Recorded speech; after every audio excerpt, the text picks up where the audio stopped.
వర్షం, మనసంతా నువ్వే వంటి తెలుగు చిత్రాలకు కథా రచయితగా, రగడ, బిందాస్, దూసుకెళ్తా వంటి హిట్ చిత్రాలకు దర్శకుడిగా తెలుగు చిత్ర పరిశ్రమలో తనకంటూ ఒక ప్రత్యేక గుర్తింపు ఏర్పరచుకున్న దర్శకుడు వీరు పోట్ల శనివారం నర్సీపట్నం ప్రాంతంలో పర్యటించారు.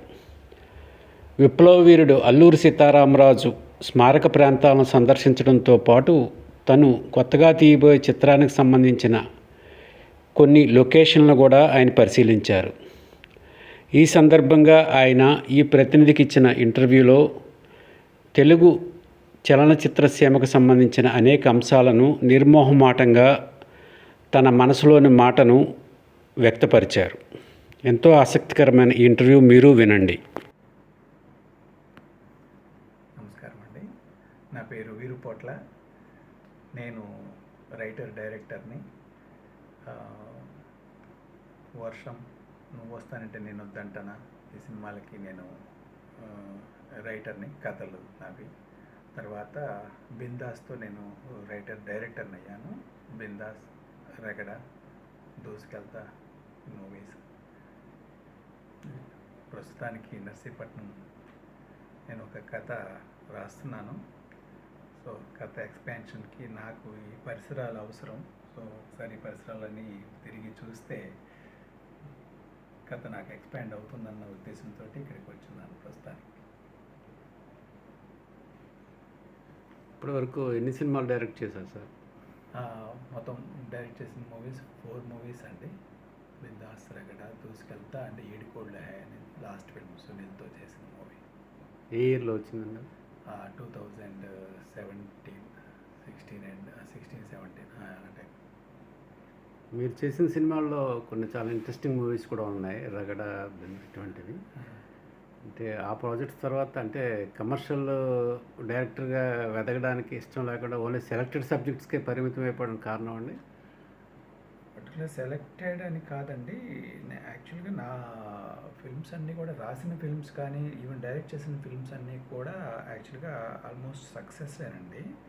ఒక్కటే ఈడుకోల్డ్ ఫిల్మ్, నా లాస్ట్ ఫిల్మ్, అది యాక్చువల్గా ఫ్లాప్ అయిందండి. దానికి చాలా కారణాలు ఉన్నాయి. బట్ రైటర్ డైరెక్టర్గా అది నేను బాధ్యత తీసుకోవాలి. సో ఆ బాధ్యత తీసుకున్నాను నేను. తర్వాత నాకు సడన్గా లేదు, ఇది కాదు, ఏదో దేవుడు కాస్త విద్వత్ ఇచ్చాడు అనే ఉద్దేశంతో నేను సినిమా ఇండస్ట్రీకి వచ్చాను. సో మళ్ళీ వెనక్కి వెళ్ళి, నాకు పుస్తకాలు ఫస్ట్ నుంచి కూడా పుస్తకాలు చదవటం బాగా ఇష్టం. పుస్తకాలు నన్ను ఇన్స్పైర్ చేశాయి యాక్చువల్గా, to tell you frankly, cinema ఇండస్ట్రీకి రావడానికి. సో మళ్ళీ బుక్స్ చదవటం మొదలుపెట్టాను. ఇప్పుడు నాకు వచ్చిన గ్యాప్కి నేను ప్రాక్టికల్గా ఆలోచించాలి. నాకు వచ్చిన గ్యాప్కి హీరోలు పరిగెత్తుకుంటా కూడా చేయడానికి ఇష్టపడకపోవచ్చు, నాకు తెలుసు. హీరోలు అంతా అనకూడదు కానీ చెప్పాలి. ఎందుకంటే సినిమా ఇండస్ట్రీలో హీరోలు కథ, ఇతని దగ్గర కథ ఉంది, ఇది ఉంది, అది ఉంది అని కాకుండా, అందరూ తప్పు కూడా కాదనుకోండి, ఈ ఇండస్ట్రీలో బిజినెస్ మైండ్ సెట్ ఉంటుంది. లాస్ట్ మూవీ ఎవరు సక్సెస్ అయిందని అతనితో చేయడానికి ఇష్టం చూపిస్తారు, which is not wrong also. But fact is fact. కథ క్వాలిటీ ఏంటి, ఇదేంటి, అది కాదు. బిజినెస్, లాస్ట్ ఫిల్మ్ సక్సెస్ అయింది అని అంటే అతనితో చేయాలనుకుంటారు, ఎందుకంటే అది బిజినెస్ ప్రపోర్షన్, ప్రొడ్యూసర్ కూడా అది హెల్ప్ అవుతుంది కాబట్టి వేసేసి. సో ఇప్పుడు నాతోటి యాక్చువల్గా అంత బడ్జెట్ పెట్టి చేయడానికి హీరోలు పరిగెత్తుకుంటూ వస్తారని నేను అనుకోవట్లేదు. అందుకోసమని నేను వేరే సబ్జెక్టులు చేస్తూ నేను 100% మళ్ళీ సక్సెస్ అవుతానని నాకు 100% నమ్మకం ఉంది. సో అది అయిపోయిన తర్వాత పెద్ద సినిమా చేస్తాను 100%. ఈ మధ్యకాలంలో చారిత్రాత్మక కథల మీద కూడా సినిమాలు ఎక్కువ వస్తున్నాయి. ఆర్ఆర్ వచ్చిన సైరాబా కానీ, రుద్రమదేవ్ కానీ. అవునండి. యాక్చువల్గా ఏంటంటే, ఒకసారి స్టీవెన్ స్పీల్బర్గ్ని ఎవరో క్వశ్చన్ అడిగారు, మీరు అంటే పీరియడ్ ఫిల్మ్స్ ఎందుకు తీస్తారు, పాస్ట్కి వెళ్ళి ఎందుకు తీస్తారు అని అంటే, ఆయన చెప్పిన ఆన్సర్ ఏంటంటే, ప్రజెంట్ టైంలో ఇప్పుడు వచ్చే సమస్యలన్నీ కూడా ఒకప్పుడు వచ్చి ఉంటాయి. దానికి ఆల్రెడీ మన పెద్దవాళ్ళు ఆన్సర్ చెప్పుంటారు. అదేదో తెలుసుకుంటే అది మనకి మంచి పాఠం అవుతుంది కదా. ఎందుకంటే చరిత్ర ఎప్పుడు పునరావృతం అవుతూ ఉంటుంది. అది చెప్పాను. నిజంగానే హిస్టరీ వెనక్కి వెళ్ళిపోయి చెప్తుంటే హిస్టరీలో ఆ సమస్యలు మనకు వచ్చిన సమస్యలన్నీ అక్కడికి వచ్చి ఉంటాయి. ఈ రిలేషన్షిప్స్ కానీ ఇంకొకటి కానీ సింహాసనం కోసం కొట్టుకోవడం కానీ అప్పుడు రాచరికంగా ఉండేది, ఇప్పుడు పొలిటికల్గా ఉంటుంది. సో ఇవన్నీ అప్పుడు జరిగినాయి. దానికి అక్కడ ఆన్సర్లు ఏవో జరిగి ఉంటాయి. దానికి ఏదో గుణపాఠం జరిగి ఉంటుంది, నీతి ఏదో ఉంటుంది, అక్కడ మెసేజ్ ఏదో ఉంటుంది. అది చెప్తే ఆటోమేటిక్గా ఇప్పుడున్న జనానికి అది హెల్ప్ అవుతుంది. ఇంకొకటి ఏంటంటే అండి, దాంతోపాటు హిస్టారికల్ ఈ పీరియడ్ మూవీస్ అని, ఎందుకంటే ఇప్పుడు ఏదైనా కానీ సేమ్ థింగ్, అదే కథ అదే ఉంటుంది. గుడ్ వర్సెస్ ఈవిల్ అనేది అదే ఒక డిఫరెంట్ వరల్డ్లోకి తీసుకెళ్ళారు. మహిష్మతి అని చెప్పేసి ఒక వరల్డ్ క్రియేట్ చేశారు. అదే తండ్రి, అదే ఇద్దరు కొడుకులు, సిబ్లింగ్ రైవల్రీ ఉంటుంది, థ్రోన్ కోసం కొట్టుకోవటం ఉంటుంది. మనం పొలిటికల్గా కూడా కొంచెం చూసుంటాం మనం 100%. కానీ ఒక మహిష్మతి అనే వరల్డ్ క్రియేట్ చేయడంతో మనం ఆ వరల్డ్లోకి వెళ్ళిపోతాం, మనకి ఫ్రెష్గా అనిపిస్తుంది ఆడియన్స్కి. సో అది హెల్ప్ అవుతుంది యాక్చువల్లీ. ఒకప్పుడు ఎందుకు ఇది చేయకపోవడానికి కారణం ఏంటంటే మనకి కంప్యూటర్ గ్రాఫిక్స్ మీద అంత అవగాహన రాలేదు. రాజమౌళి లాంటి వాళ్ళ పుణ్యం అంట యాక్చువల్గా చాలా మనకి యాక్చువల్లీ సీజీ అనేది, విఎఫ్ఎక్స్ అనేది మనకి చాలా అందుబాటులోకి వచ్చింది. సో వరల్డ్ మనం ఏదైనా ఇమాజిన్ చేసుకున్న వరల్డ్ని క్రియేట్ చేయగలం, ఇప్పుడు ఇమ్మీడియట్గా క్రియేట్ చేయగలం. సో మనకి యాక్చువల్గా మ్యాన్ పవర్ ఉంది, బ్రెయిన్ పవర్ ఉంది కాబట్టేసేసి ఇప్పుడు హ్యాపీగా ధైర్యంగా యాక్చువల్గా వరల్డ్ బిల్డింగ్ చేయగలుగుతున్నాం. సో అందుకని ఆ వరల్డ్కి వెళ్ళగలుగుతున్నాం. అలా ఆడియన్స్ని ఆ వరల్డ్కి తీసుకెళ్ళటంతో వాళ్ళకు కూడా ఆడియన్స్కి న్యూ ఎక్స్పీరియన్స్ అవుతుంది. సేమ్ అదే కథ చూసాం, అదే ఎక్స్పీరియన్స్ అని అనుకుండా కొంచెం డిఫరెంట్ వరల్డ్లోకి తీసుకెళ్ళినట్టు అవుతుంది. అది ఆ ఫ్రెష్నెస్ సినిమా సక్సెస్కి కారణం అవుతుంది. అది అందువల్ల ఎక్కువ హిస్టారికల్స్, ఈ పీరియడ్ మూవీస్, పౌరాణికాలు జరుగుతూ ఉన్నాయి. గతంలో గ్రాఫిక్స్ కానీ ఇప్పుడు కొత్తగా వచ్చిన ఆర్టిఫిషియల్ ఇంటెలిజెన్స్ వల్ల కానీ ఈ డైరెక్టర్ తాలూకా స్కిల్ మరుగున పడుతుంది అనుకుంటున్నారా మీరు? లేదండి, యాక్చువల్గా దేనికైనా కూడా అదే సేయింగ్ ఉంది కదా, నేనే ఒక యాక్టరు, నేను అద్భుతం క్రియేట్ చేయగలను అని కొంచెం గర్వంగా మాట్లాడితే రైటరు వైట్ పేపర్ ఇచ్చేసేసి ఇదిగో క్రియేట్ చేయండి అద్భుతం అంటే పేపర్ మీద రాసిన కథ లేకుండా ఈ ఎన్ని విఎఫ్ఎక్స్ ఏమున్నా ఉపయోగం ఉండదు. అంటే ultimately how to tell a story, అది మూల పదార్థం కథ. ఆ కథ అనేది మన బ్రెయిన్ నుంచే వస్తుంది. సో కథ లేకుండా ఏ విఎఫ్ఎక్స్ యూజ్ అవ్వదు అల్టిమేట్గా. మీ కొత్త ప్రాజెక్టు ఏ విధంగా ఉండబోతుంది?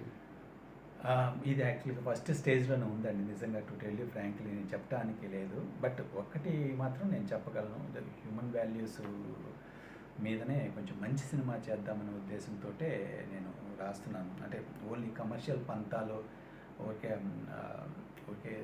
నేను కామెడీ రాస్తాను, నా కామెడీ మీద మంచి పట్టుంది. బట్ కామెడీ ఉంటుంది కానీ ఓన్లీ కామెడీ, ఆ మాస్ పంతాలు, ఊరికే అందరినీ ఫూల్స్ని చేయటాలు ఇట్లాంటివి కాకుండా ఇది కొంచెం హ్యూమన్ వాల్యూస్ని టచ్ చేస్తూ రాస్తున్నాను. నాకైతే కాన్ఫిడెంట్గా ఉంది, చూడాలి. చారిత్రాత్మకమైన నర్సీపట్నం ప్రాంతానికి వచ్చారు. తెలుగు చిత్రసీమలో కృష్ణ గారు అల్లూరి సీతారామరాజు చారిత్రాత్మకమైన కథగా చిరస్థాయిగా నిలిచిపోయింది. ఆ సినిమాకి సీక్వెల్ తీస్తే ఎలా ఉంటుందని మీ ఉద్దేశం? అవసరం ఉందంటారా? నాకు అంటే నేను ఇంకా అంటే అల్లూరి సీతారామరాజు కథ చదివాను కానీ నాకు సీక్వెల్ ఉండాలి అన్నంత చదవలేదు. సో అందువల్ల నేను దానికి ఆన్సర్ వెంబడి చెప్పలేని ఇది. బట్ ఇప్పుడిప్పుడే నేను చదువుతున్నాను, పుస్తకాలు సంపాదించి. నేను రాసే కథలో అల్లూరి సీతారామరాజు గారికి సంబంధించిన ఒక చిన్న యాక్చువల్లీ ఒక రెజొనెన్స్ ఉంటుంది. అందువల్ల నేను ఆయన చదువుతున్నాను. అంటే నేను రాస్తున్న కథకి అల్లూరి సీతారామరాజు కథకి సంబంధం లేదు, బట్ ఒక రెజొనెన్స్ ఉంటుంది, అందుకని ఇటువైపు రావడానికి జరిగింది. బట్ అల్లూరి సీతారామరాజు కథ ఆల్రెడీ కృష్ణ గారు తీసిన కథకి సీక్వెల్ తీయటానికి అవకాశం ఉందా అంటే అంత కథ ఉందా లేదా అనేది నేను కొంచెం కూలంకషంగా పుస్తకం చదివితే చేయవచ్చేమా అనే ఇది. బట్ చేయకపోవటం అనేది అయితే లేదండి, చేయొచ్చు, చేయొచ్చు. కృష్ణ గారు చేశారు, అది అద్భుతంగా సినిమా, అది one of the best films of Telugu cinema industry అయ్యింది. సో ఒక్కొక్కప్పుడు అది కూడా జరుగుతూ ఉంటుంది. ఏంటంటే ఇప్పుడు మాయాబజారు, గుండమ్మ కథ, దీస్ ఆర్ క్లాసిక్స్, వీటిని కదిలించడానికి లేదు, లైక్ హౌస్ హోల్డ్ నేమ్స్ అయిపోయాయి. సో ఒకప్పుడు ఏంటంటే అంత బాగున్న దాన్ని ఇప్పుడు మనం చెడగొట్టాల్సిన అవసరం ఉందా, ఇప్పుడు మళ్ళీ ఇంకోటి ఏదో తీసేసి అనే పాయింట్ ఉంటుంది. సీక్వెల్ అంటున్నారు కాబట్టి ఆ కథ కంటిన్యూషన్. సీక్వెల్ అంటే అల్లూరి సీతారామరాజు గారు చనిపోయారు, చనిపోయిన తర్వాత సీక్వెల్ అంటే ఓకే, ప్రీక్వెల్ లాగా ఏదైనా తీసుకొని ఏదైనా ఘట్టాలు తీసుకొని కొంచెం రియలిస్టిక్గా చెప్పొచ్చా అనేది ఉంది. బట్ చూడాలండి, నేను చెప్పాలంటే నేను పూర్తిగా నా దగ్గర ఆన్సర్ లేదు. మేబీ కూలంకషంగా ఆయన గురించి పూర్తిగా చదివితే చేయొచ్చేమో అనే ఇది ఉంది. బట్ డెఫినెట్గా ఇప్పుడున్న నాలెడ్జ్కి అప్పుడున్న ఆడియన్స్కి చేంజ్ వచ్చింది కాబట్టేసేసి నా ఉద్దేశం అయితే ఒక సిరీస్ లాగా చేయగలిగితే కూలంకషంగా చెప్పొచ్చు. ఆయన ఒక మామూలు ఆయన 10th క్లాస్ వరకు చదివేసి స్కూలు ఆయన మానేశారని, అదే ఆ స్కూల్ టైం నుంచి ఎలా ఆయన మెల్లగా ఎదిగాడు, ఆయన కమింగ్ ఆఫ్ ఏజ్ ఎలా జరిగింది, ఆయన చైల్డ్హుడ్ టైం నుంచి ఆయన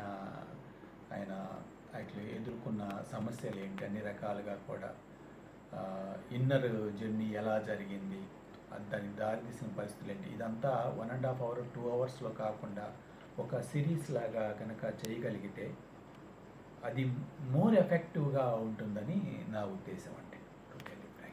వర్షం వంటి సక్సెస్ఫుల్ చిత్రాలకి కథా రచయితగా మీరు ఎంతో రాణించారు. అటువంటి ఫీల్డ్ నుంచి మీరు దర్శకుడిగా ఎందుకు మారాలనుకున్నారు? దానికి చాలా కారణాలు ఉన్నాయండి. అంటే రైటర్కి యాక్చువల్లీ రాసినంత కాలమే గుర్తింపు ఉంటుందండి. ఎందుకంటే ఇట్స్ ఆల్ కమర్షియల్ ఫీల్డ్ కదండి. రాసినంతసేపు గుర్తింపు ఉంటుంది. రాసిన తర్వాత తీసిన తర్వాత దానికి కర్త కర్మ క్రియ అనగానే ఆటోమేటిక్గా హీరో ఎవరైనా చూస్తారు, లేకపోతే డైరెక్టర్ ఎవరైనా చూస్తారు, కానీ పర్టికులర్గా రైటర్ ఎవరు అని చెప్పేసి పర్టికులర్గా ఎవరు పోస్టర్లో అలా చూడరండి. సో ఒక విధంగా చెప్పాలంటే రైటింగ్కి నెక్స్ట్ మెట్ డైరెక్టింగ్ అనుకోవాలండి. నేను పర్చూరి వాళ్ళ దగ్గర 4 years అసిస్టెంట్గా చేశానండి. ఈ వర్షము ఈ కథలు చేయటానికి ముందు ఆ టైంలో మనసంతా నువ్వే వర్క్ చేస్తున్నాను. పర్చూరి వారి దగ్గర ఉంటూనే మనసంతా నువ్వేకి నా వంతు నేను ఇది చేస్తున్నాను. అప్పుడు భరణి గారు కలిశారు. నాకు భరణి గారు అంటే చాలా ఇష్టం. ఒక విధంగా పర్చూరి వాళ్ళు నాకు గురువులు. ఎప్పటికీ నేను యాక్చువల్గా గర్వంగా చెప్పుకుంటాను నాకు గురువులని. ఎందుకంటే నేను హైదరాబాద్ వెళ్ళి సినిమా ఇండస్ట్రీకి వెళ్ళిన మరుక్షణము నేను తొందరగానే వాళ్ళ దగ్గరికి చేరాను. చేరిన తర్వాత 1 year నేను సినిమా ఇండస్ట్రీకి నాకు అలవాటు పడ్డానికి నాకు 1 year పట్టింది. కానీ ఆ 1 year నన్ను వెంకటేశ్వరరావు గారు ఆయన ఓపికతోటి నన్ను దగ్గర పెట్టుకొని నన్ను బాగా చూసుకున్నారు. అది నేను ఎప్పటికీ మర్చిపోలేదు. ఆ తర్వాత ఇవన్నీ నేను వర్క్ చేసిన కొన్ని వాళ్ళ దగ్గర ఉంటూ నేను నేర్చుకున్నది చాలా ఇది ఉంది. అందువల్ల పర్చూరి వాళ్ళని నేను ఎప్పుడు గర్వంగా నేను నా గురువులని చెప్పుకుంటాను. బట్ వీటితో పాటు నేను సినిమా ఇండస్ట్రీకి రాకముందే కథలో నేను విజువలైజ్ చేసుకుంటున్నాను. చాలాసార్లు నాకు భరణి గారి రైటింగ్ నాకు బాగా నచ్చేది. భరణి గారు ఎక్కువ రాయలేదు, కానీ రాసినదంతా కూడా నాకు ఇష్టం. ముఖ్యంగా వంశీ గారి లేడీస్ టైలర్ స్క్రీన్ ప్లే, అది నేను లేడీ స్టైలర్ ఎన్నోసార్లు చూశాను, లెక్కలేనన్ని సార్లు చూశాను. ఆ స్క్రీన్ ప్లే రేసీగా చెప్పటం, డైలాగ్స్ కానీ, మాటలు విరుపు కానీ, అదంతా కూడా భరణి గారు దానికి స్క్రిప్ట్ రైటర్, డైలాగ్స్ కూడా రాశారు.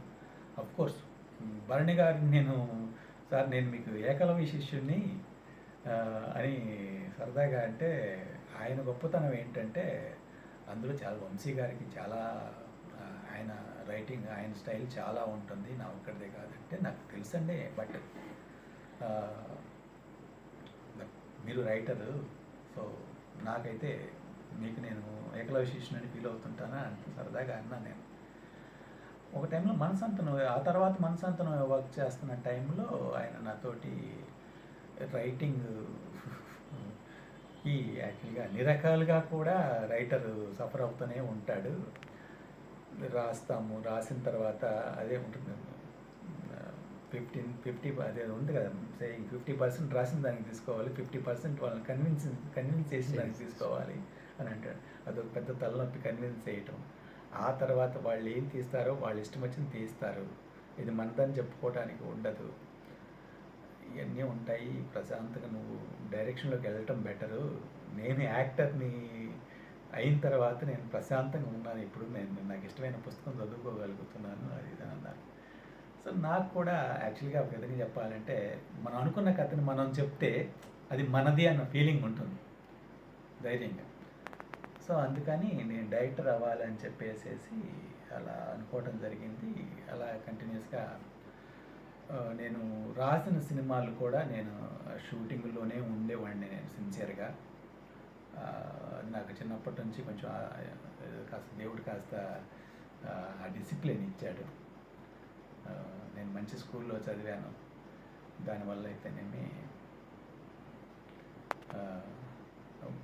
సిన్సియర్గా అంటే పని విషయంలో భయపడిపోకుండా, పని చేయకుండా, పారిపోకుండా, ఏముంటుంది సార్, అలాంటి పనులు చేయకుండా నేను షూటింగ్లోనే ఉంటూ ఏ అవసరమైతే అది వర్క్ చేస్తూ అలా ఉండటం వల్ల నాకు ఒక అవగాహన వచ్చింది. సో డైరెక్ట్ చెయ్యగలము అనే ఇది కూడా వచ్చింది. తర్వాత బిందాస్ రాయటం జరిగింది. సో ఆటోమేటిక్గా నేను వర్షం వస్తానంటే నేను వద్దంటాను రాసినా కానీ బిందాస్ నేను డైరెక్టర్ని, దానికి ఓకే గుర్తింపు ఎక్కువ వచ్చింది. అంతకంటే మించి మనకి ఒక ఆత్మసంతృప్తి ఉంటుంది. నాకు బిందాస్ నాకు బాగా గుర్తు. నేను సినిమా రిలీజ్ రోజు అక్కడ మామూలుగా థియేటర్లో నిలబడి ఒక పక్కన డోర్ దగ్గర నిలబడిపోయి జనాల రియాక్షన్ చూస్తూ ఉంటే వాళ్ళు అక్కడ గొప్ప నవ్వే సన్నివేశాలు కానీ, వాళ్ళు బాధపడుతున్న ఇవి కానీ, ఇవన్నీ చూసేసి నాకు చాలా చాలా సంతోషం. అంతకుమించి నేను రైటర్గా ఉన్నప్పుడు దానికన్నా డైరెక్టర్గా నేను రాసిన తర్వాత యాక్టర్ల చేత నేను యాక్చువల్ చేయించడం కూడా జరిగింది కదా. సో అది నిజంగా ఆత్మసంతృప్తి ఎక్కువ ఉంటుంది. అదే కె విశ్వనాథ్ గారు అయినా కానీ, దాసనారాయణరావు గారు అయినా, వాళ్ళు గొప్ప రైటర్స్. సినిమా రంగానికి రావడానికి ఏదైనా సంఘటన కానీ, వ్యక్తులు కానీ ప్రేరణ ఉందా, లేదంటే మీకు మీరుగా ఇంట్రెస్ట్ అయింది కలవడానికి కారణం? అంటే ఇది యాక్చువల్గా ఒక ఇన్సిడెంట్, ఒక వ్యక్తి అని కాదులే కానండి, అది ఎప్పుడు కూడా ఎప్పుడు ఫ్రాయిడ్ థియరీ ఇప్పుడు ఉందండి. నేను ఎప్పుడు చిన్నప్పుడే చదివాను.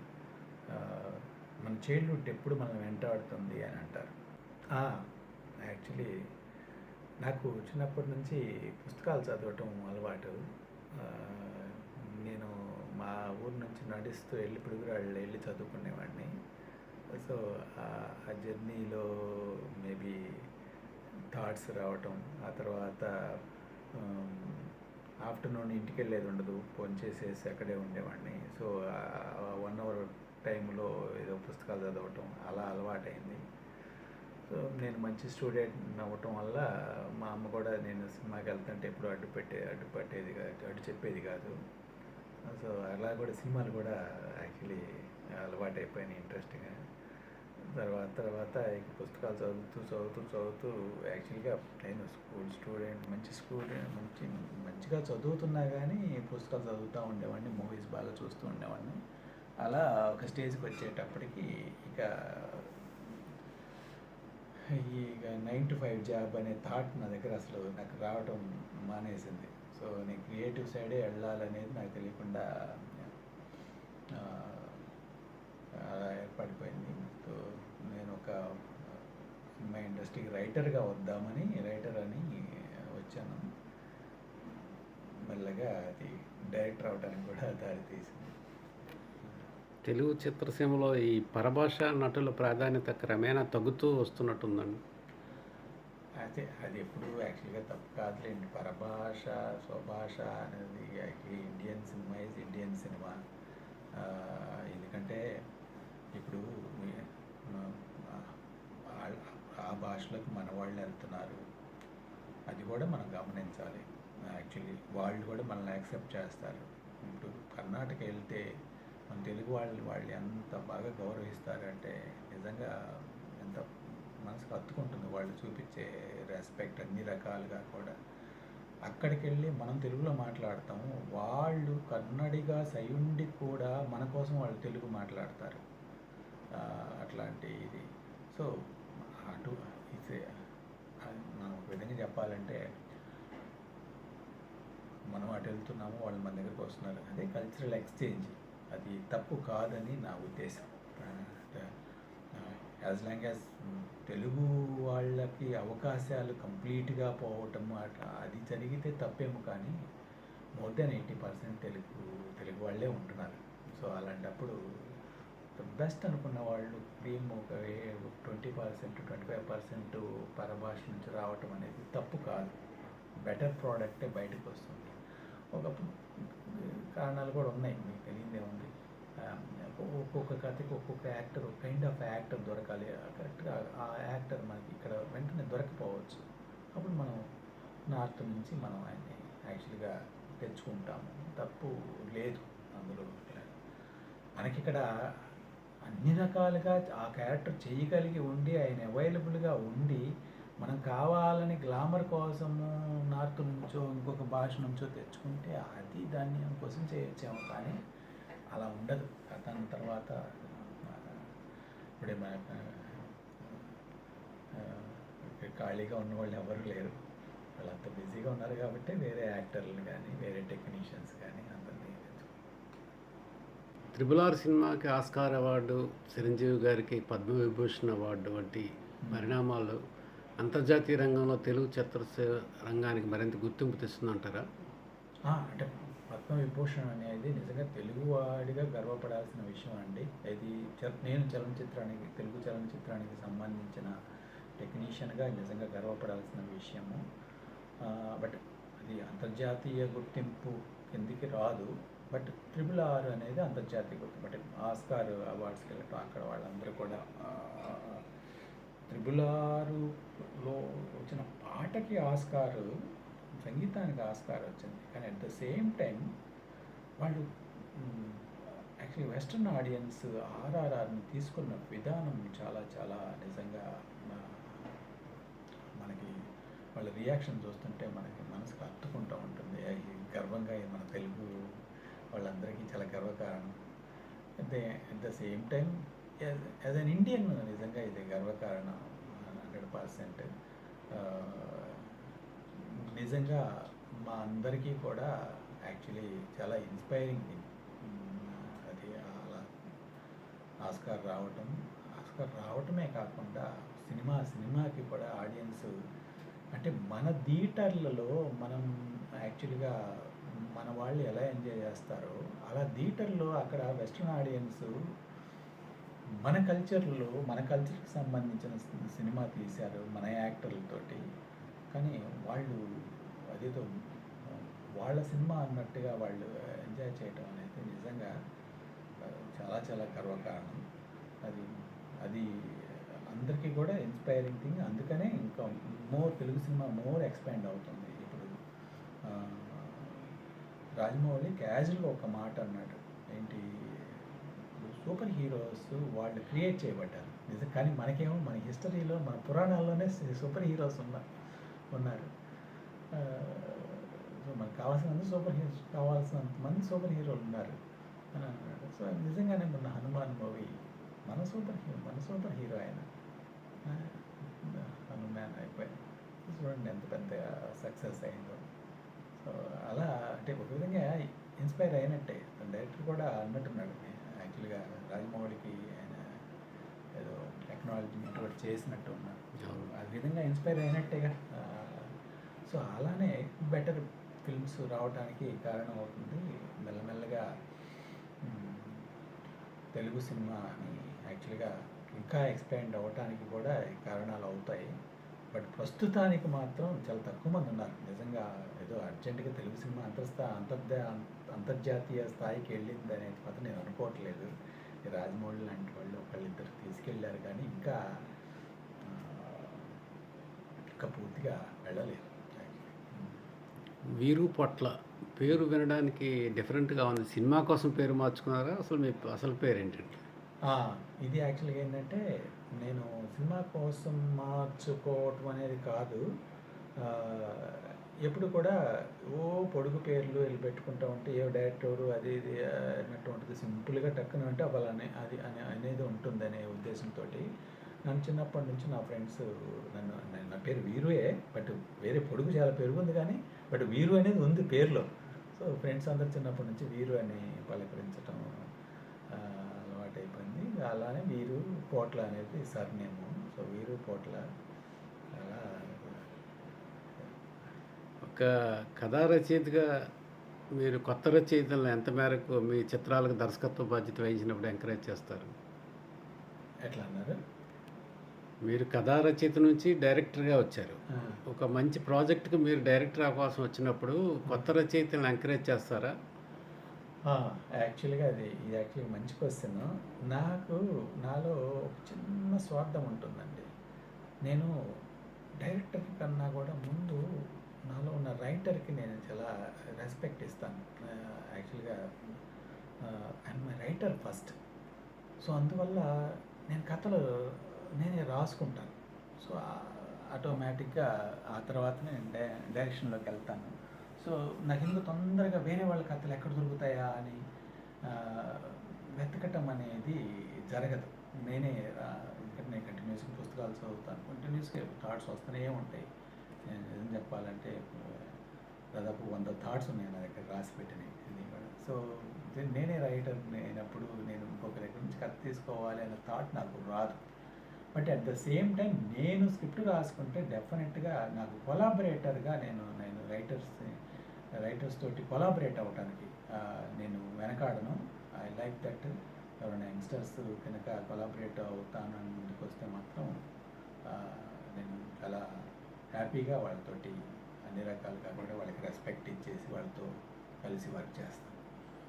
ఈ కథా రచయితలు కానివ్వండి, పాటల రచయితలు కానివ్వండి, డైరెక్టర్ల కారణంగా కొంతమంది వలన మనసు చంపుకొని పనిచేయాల్సి వస్తుందన్న అపోహ కూడా ఉంది తెలుగు చలనచిత్ర రంగంలో. ఇవన్నీ ఉన్నాయండి యాక్చువల్గా. మా క్వశ్చన్ మళ్ళీ అడగండి ఒకసారి. పాటల రచయితలు కానీ కథా రచయితలు కానీ వారికి ఒక భావం ఉంటుంది, ఒక ఆలోచన ఉంటుంది. కానీ హీరో అభిష్టాలకి, దర్శకుడి ఇష్టాలకు అనుగుణంగా వారి భావాలను కానీ అభిరుచులను కానీ కథా సారాంశాన్ని కానీ మార్చుకునే పరిస్థితులు కనిపిస్తున్నాయి అంటున్నారు. ఇది యాక్చువల్గా అదే చెప్పడం లేదండి. యాక్చువల్గా ఇది ఎప్పటి నుంచో జరుగుతూ ఉందండి. ఇప్పుడు కొత్తగా ఇప్పుడు వస్తుంది కాదు. అటువంటి అనుభవం మీకేమైనా ఎదురైందా? 100% అండి జరుగుతూ ఉంటుంది. ఇప్పుడు రైటరు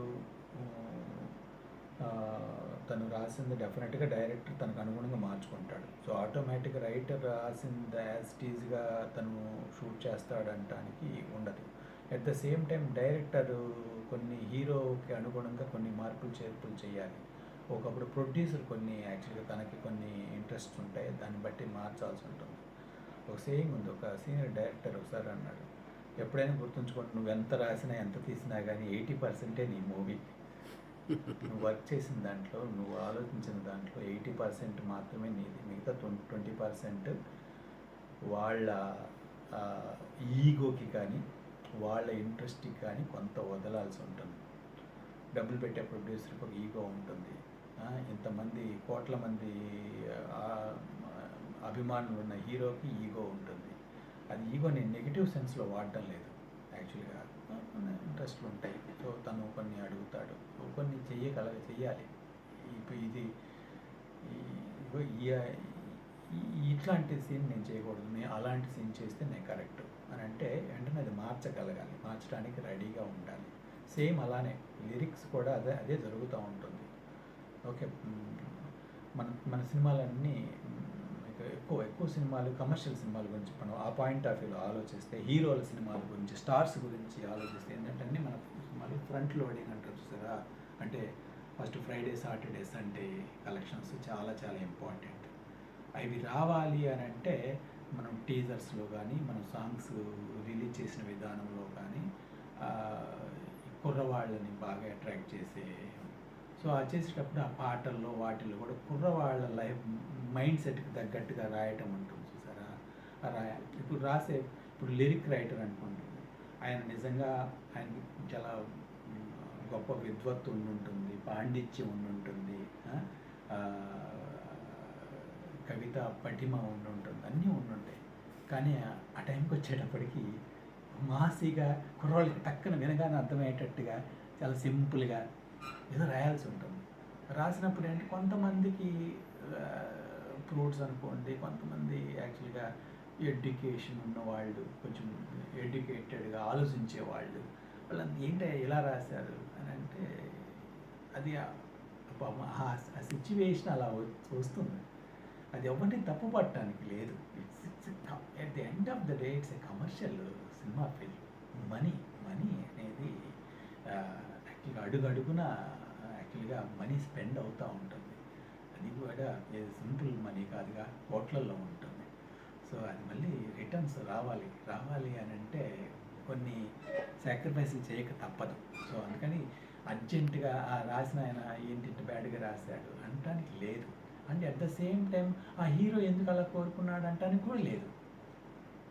అన్నీ దీస్ ఆర్ ఇంటర్లింక్డ్ యాక్చువల్గా.